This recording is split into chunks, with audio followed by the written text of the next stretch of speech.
আসসালামু আলাইকুম, কেমন আছেন সবাই? আশা করি সবাই অনেক ভালো আছেন। আজকে আমি আপনাদেরকে একটি শিক্ষা প্রতিষ্ঠান দেখাবো। এই স্কুলটির সাথে আমাদের সহ আমাদের বয়সের অনেকের স্মৃতি জড়িয়ে আছে। বলছিলাম বেগম হামিদা সিদ্দিক স্কুল অ্যান্ড কলেজের কথা। এই স্কুলটির অবস্থান কুষ্টিয়া সদর উপজেলার বড়িয়াতে। এই স্কুলটি প্রতিষ্ঠিত হয় 1995 সালে।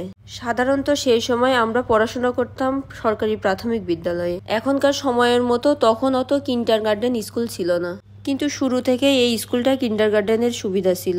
এই স্কুলটাতে যাতায়াতের জন্য স্কুলের মালিক নিজে এই সুন্দর রাস্তাটা তৈরি করে দিয়েছিল।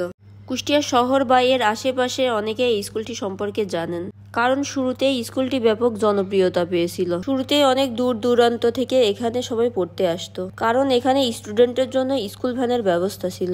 গ্রামের মাঝখানে ছায়াঘেরা সবুজ পরিবেশে স্কুলটির অবস্থান। এখন স্কুলে প্রবেশ করতেছি। প্রবেশ করে টিন শেডের বিল্ডিংটির দিকে এগিয়ে গেলাম। আমি যখন আসতাম তখন এই টিন শেডের বিল্ডিংটা আর একতলা একটা বিল্ডিং ছিল। আমার কাজিনরা এখানে পড়তো, তাই আমি ওদের সাথে মাঝে মাঝে এই স্কুলটাতে আসতাম আর এই টিন শেডের মধ্যে বসে থাকতাম। আর এখানে বেশি আসার উদ্দেশ্য ছিল প্রতি বছর এখানে বৃক্ষ মেলার আয়োজন করা হইতো। আমরা প্রতি বছর অপেক্ষা করে থাকতাম কখন এখানে মেলা শুরু হবে। আমার মনে পড়ে আমার আব্বু আমাদেরকে এই মেলাতে নিয়ে আসতো। আমার আব্বু অনেক গাছ লাগাইতে পছন্দ করত।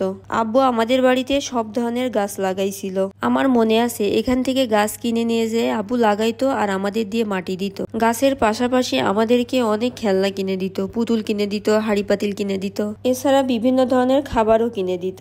কলেজের সাথে ঘাট বাঁধানো অনেক সুন্দর একটা বড় পুকুর আছে। কলেজের সাথে করা হয়েছে একটি এতিমখানা ও মাদ্রাসা। শুরুতেই বিল্ডিংটা একতলা থাকলেও বর্তমানে 4 তলায় উন্নীত করা হয়েছে। শুরুতেই এটার নাম ছিল বেগম হামিদা সিদ্দিক কলেজিয়েট স্কুল। এটাই স্কুলের পিছন সাইডের মাঠ। এই মাঠেই মূলত মেলাটা বসতো।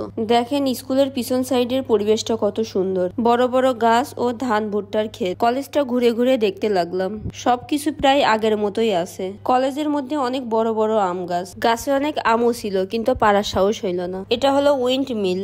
এটার মাধ্যমে একসময় পানি তোলা হইতো, কিন্তু বর্তমানে এটা পরিত্যক্ত হয়ে পড়ে আছে। যারা স্কুলটি দেখেন নাই তারা অবশ্যই সময় সুযোগ করে স্কুলটি দেখে যাবেন। আজকের মতো ভিডিওটি এর পর্যন্তই। সবাই ভালো থাকবেন। আল্লাহ হাফেজ।